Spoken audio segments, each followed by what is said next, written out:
Our next visitor is Frank Hoffman, who died in 1937. Frank was also a lawman. He was well-liked and a long-serving and well-respected U.S. Marshal. Frank Hoffman, as portrayed by Ron Holmstrom.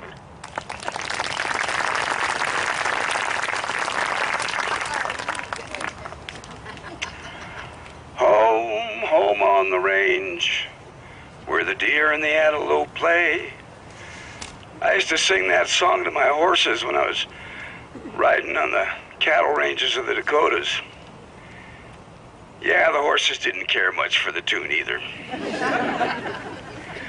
Anyway, I always had what my mom called a wanderlust. And I was always traipsing off to see what was over the next hill. Well, I ended up as a cowpuncher in the Dakotas. Now, cowpuncher, there's a word you don't hear very often. Now, kids, that isn't a guy that goes around punching cows, okay? But anyway, I grew up around that area, hunting and fishing, and got to know a lot of the boys on the Rosebud Sioux Reservation. We got to be pals. They were real good riders, good wrestlers, good boxers. Learned a lot from those boys. Anyway, one day we was down in Sturgis, South Dakota, and I saw this newspaper that was talking about a gold rush in Alaska. And I said, I'm gonna go up to the gold rush in Alaska. And my friend said, yeah, sure you are. Well, anyway, I sold everything I had, got rid of my 2 ponies, kept my best horse, loaded up my little pack, and I headed for Seattle, where I caught a boat up to Valdez, Alaska. Strangest pronunciation for a Mexican name I ever heard. But anyway, in Valdez, I ran into a fella named Tony Diamond. Now that's diamond without an A, not the shiny kind of diamond. Anyway, Tony and I became pals, and we decided we'd try this mining operation together. So we built us a little cabin, and we started into mining. Now you folks may remember Tony Diamond. He became quite famous. In fact, they got a road named after him not far out of town here. But anyway, it didn't take very long for Tony and I both proved beyond a shadow of a doubt that we were not gold miners. Tony got a job in town kind of doing legal stuff, and he ended up being city manager. I somehow got hired as a city policeman in Valdez, and a couple years later I got elected as the police chief of Valdez, Alaska. That went well for me. I had a kind of a way of dealing with people. I was easygoing, always had a smile, maybe a joke for you. But I got along good with the population there. Tony went on and moved on and got into politics, as some of you may very well know. And I migrated over to the Matanuska Valley, where I became the United States Deputy Marshal for that territory. Well, that was working out real good for me. I didn't figure it when I was a kid, but I ended up with a career in law enforcement. Now, it wasn't long until I got appointed as the United States Marshal for the District of Anchorage. This was a big deal for me. So I moved into Anchorage and started building me a little house. But I got this reputation around the state as an officer of the law that was kind of easygoing, always got the job done, kind of tough, but didn't have a lot of problems with my prisoners. In fact, there was a story going around that most of the guys I had arrested would later claim that they were best friends with me. Now, Anchorage, Alaska, in those days during Prohibition, was a pretty wild and woolly town. As you just heard, one of our chiefs of police was murdered. Actually, 2 of them were murdered besides John Sturgis and one of my fellow deputy marshals. But I had a way with working with people. And I got this reputation for being kind of a soft-spoken guy that if you did as you were told and I happened to be arresting you, that things would go pleasantly for you. But I also had a reputation of just slapping the tar out of you if you didn't.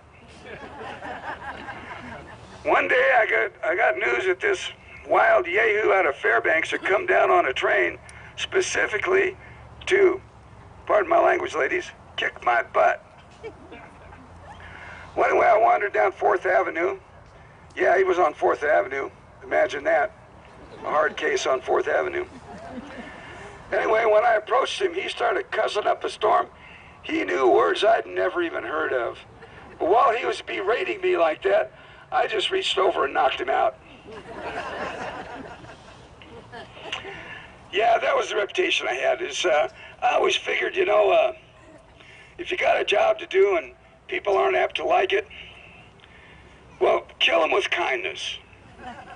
Unless, of course, you have to actually kill them. I also got a reputation as a lawman that didn't like to carry a gun. Because Anchorage at that time was full of young guys come up here to work on the railroad and seeking their fortunes.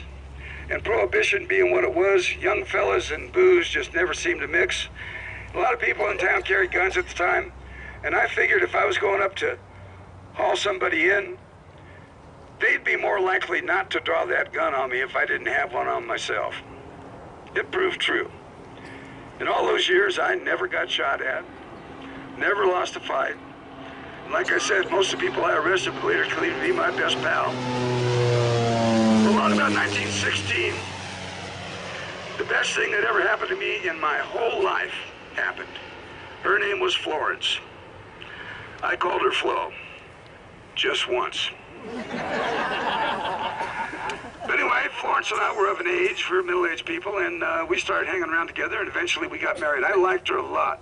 She was a good Catholic girl. I was a good Catholic boy. And Florence found out that I was really interested in gardening. Now, I'd never had a clue that I was interested in gardening, not a bit.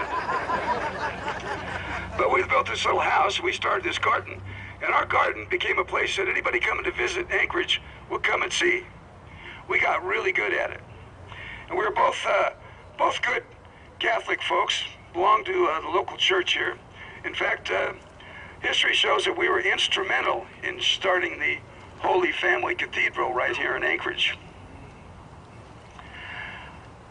Flora would always maintain that my proudest moment was when our president, Harding, came up here to drive the Golden Spike in the railroad because I was assigned as his personal bodyguard.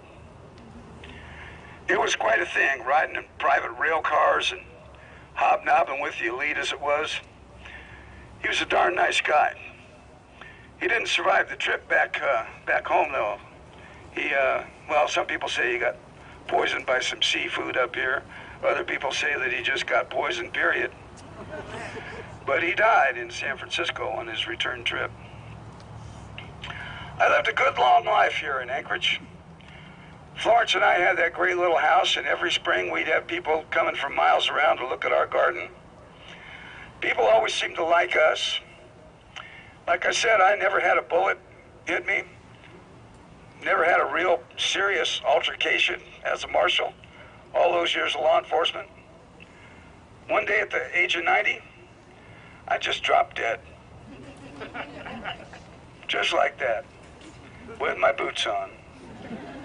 Who'd have thunk it?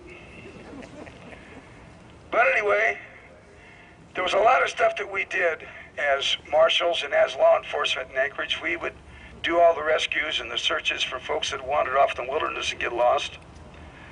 There were a lot of people that right in these grounds here that I knew personally, two of which you heard from tonight. But the one thing I did learn is if you treat people nice, give everybody the benefit of the doubt, then you're liable to do okay in life.